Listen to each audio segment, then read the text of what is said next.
Hello, friends, and welcome back to r/ProRevenge. Let's start our video with a story about a terrible apartment manager. But before we begin, don't forget to subscribe to our channel if you're new here and turn on notifications so you don't miss a new video every single day. Here we go. Got the apartment manager back when we left. My wife, then girlfriend, and I used to live in an apartment complex that was pretty middle of the road. It was sort of outdated, but not falling apart. Just a regular apartment. It was 20 years old at the time, so it needed a lot of routine maintenance, toilets, garbage disposal, etc., but nothing crazy. Apartment staff and management were nice. My mom started working there as a short-term thing while she was getting back into the medical billing field. It was all well and good until we got a new apartment manager. This manager didn't like my mom. Everybody loves my mom. She's super kind and just like a Disney mom, pretty much. We can call the new manager Janet. Janet was positive that my mom was trying to steal her job, no matter how many times she explained this wasn't even a permanent job for her, so Janet made her life miserable at work until she fired her. She also decided that no one would come out to fix anything broken at our apartment anymore. We had a first-story apartment and a window that didn't latch and a toilet that didn't flush, but we were moving out soon, so we thought, no big deal. A few weeks before we moved out, I noticed the carpeted cat tree by our large window was moldy. It was super soggy. When we picked the tree up and looked at the carpet, it was mildewy and gross too. Not wanting to be blamed for damage, I investigated and found a sprinkler on the little landscape patch under our window was busted and spraying on our wall. Window wasn't sealed properly, so it was just soaking our carpet and base of the cat tree. I let management know several times. Oh yeah, we'll come fix it. Yup, sorry, we'll be there tomorrow. Tomorrow for sure. Eventually, I just said F it and left it, except when we moved out. I went outside, turned the sprinkler towards the window as much as it would go, and cracked the window. Came back every few days later to pick up a lamp we forgot about, and the carpet was soaked everywhere. It was July, so it stank to high heaven. Flies were everywhere. The wall was water damaged. It was so gross, I didn't say anything. After all, they knew about it. I called several times. I'm hoping it put them out $1,000 or so for the repairs. As a side note, it took months to hear back from them. 4 months later, we received a check in the mail for about $400 with a note from Janet that she was returning our deposit. Good, B. And our second story. My free weekend in Europe. Many years ago, I was a pilot for a crappy regional airline. We flew for United, which is a stellar company, but we weren't run very well at all. Oftentimes, we'd finish work in Chicago and then be deadheaded back on board a United plane, that's when you ride as a passenger as part of work, to our base in Washington. Usually people would just commute home to other cities straight from Chicago. The company and the pilot union were always at odds. The company issued a directive that all pilots must board and ride as scheduled on their deadheads instead of going home. They did this because they were short-staffed, and when we got off the plane in Washington, someone would be waiting to force us to extend our trip several days. No one liked this, as it was a contract violation. I completed a trip in Chicago. I walk up to the mainline ticket counter and check in for my flight. They ask if I wanted a first-class seat, as one would be available. I immediately said yes, boarded my plane, and sat down. As the boarding progresses, I start looking at the tickets. Someone at the company screwed up. The flight was a through-numbered flight, meaning it had the same number from Chicago to Washington as its continuing leg to Brussels, Belgium. So I decided to do the right thing. I call scheduling, get the scheduling supervisor out of sheer coincidence. Now we're going to call him D-head number 1. So I tell him there's a deadhead I need to alter. He cuts me off saying there's a new directive, I gotta fly it as scheduled. I try to explain and he interrupts me, says he's busy and needs to go. If I've got a problem, talk to my chief pilot, but I had to fly deadhead and he'd be checking if I boarded later. I recorded all this because D-head 1 was a known a-hole and liar. I call the chief pilot, D-head number 2, we'll call him Power Trippin' Wes. He was a very junior, inexperienced pilot that fell into his job because no one else wanted it. I tell him that I was trying to drop a deadhead leg, but scheduling wouldn't let me, and that the scheduler was pretty rude with me. Before I can explain why it needed to be dropped, he also says it's the policy now, and anybody who didn't take their scheduled deadheads was going to be written up. They were monitoring us. He was quite full of himself, talking to a lowly line pilot like me. He asked if that was all. I told him this new policy was a bad one and something would probably happen because of it. He didn't want to hear it, so I politely thanked him, told him I'd tried to warn him, and we finished the call. I have a nice flight, land in D.C., and then proceeded to make stupid happen. I checked in for the next leg, my flight to Brussels, as scheduled.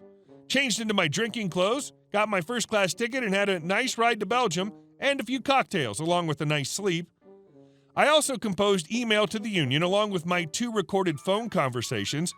Now, I was involved with the union and knew who to talk to and told everyone just to sit tight after the crap hit the fan, but to be ready. I get to Brussels, my phone starts blowing up. The company's calling. They want to know where I am because they had a junior assignment for me. I told them I was out of duty time and couldn't accept it. Oh, and also, where is the layover hotel and my transport to get to it? The scheduler was very nice, so I calmly explained to her that I tried to drop the deadhead leg to Brussels, but got told to fly it as scheduled. She had no idea what to do. Her supervisor was different than the one I spoke with the first time. He just chuckled and sighed when I told him where I was. He'd get back to me. Keep in mind, we're a domestic-only airline. D-Head West calls a few minutes later. He starts yelling about how common sense would dictate that I shouldn't do that. When I retort that he told me to do it, he flatly denies it, starts to yell, at which point I calmly tell him that I won't speak to him unless he's civilized and professional, and then hang up. I call my fellow union reps, tell them what's going on, and they get to work. Eventually, I got a hotel room paid for by the company in a 5-star hotel because all the rest are full, and there are no seats on the return flights for 4 days. And because it's not under the scope of the deadhead agreement with United, they had to pay for a full fare ticket. So that's how I got my first trip to Brussels. Power Trip and West got a hiding from the CEO. D-Head 1 got fired shortly after for improperly using company funds. I like to think that got investigated because of the audit from my adventure. Finally, no blowback for me at all. Shortly after that, the deadhead policy was rescinded. And our last story. Clean out all this crap? Okay. Not a story about me, but a couple of people my dad knew who both passed away around 10 years ago. We'll call them John and Steve.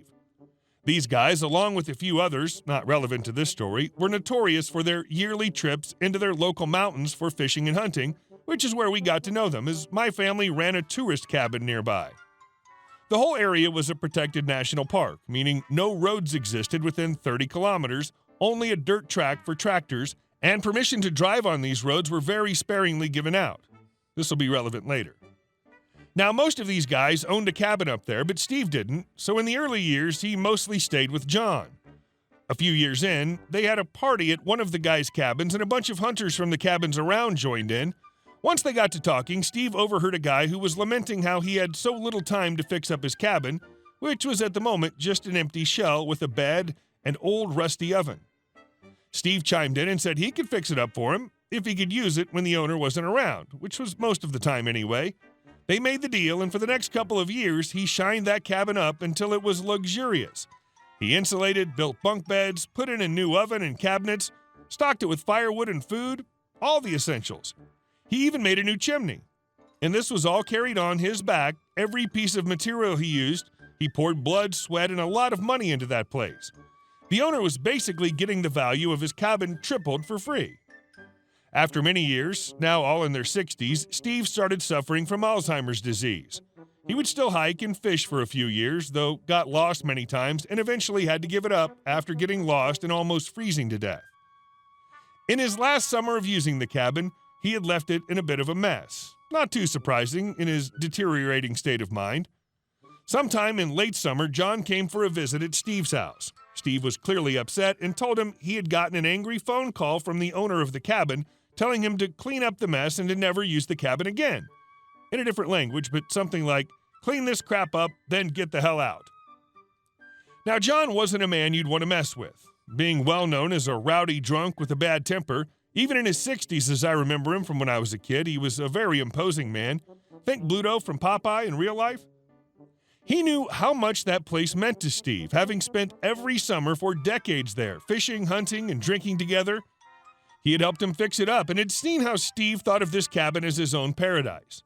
Now, not only couldn't he go back because of his disease, but he was shut out from even the hope of going back. But being the decent man he was, even as devastated as he was still upset that he wasn't at least able to go back and clean out after himself.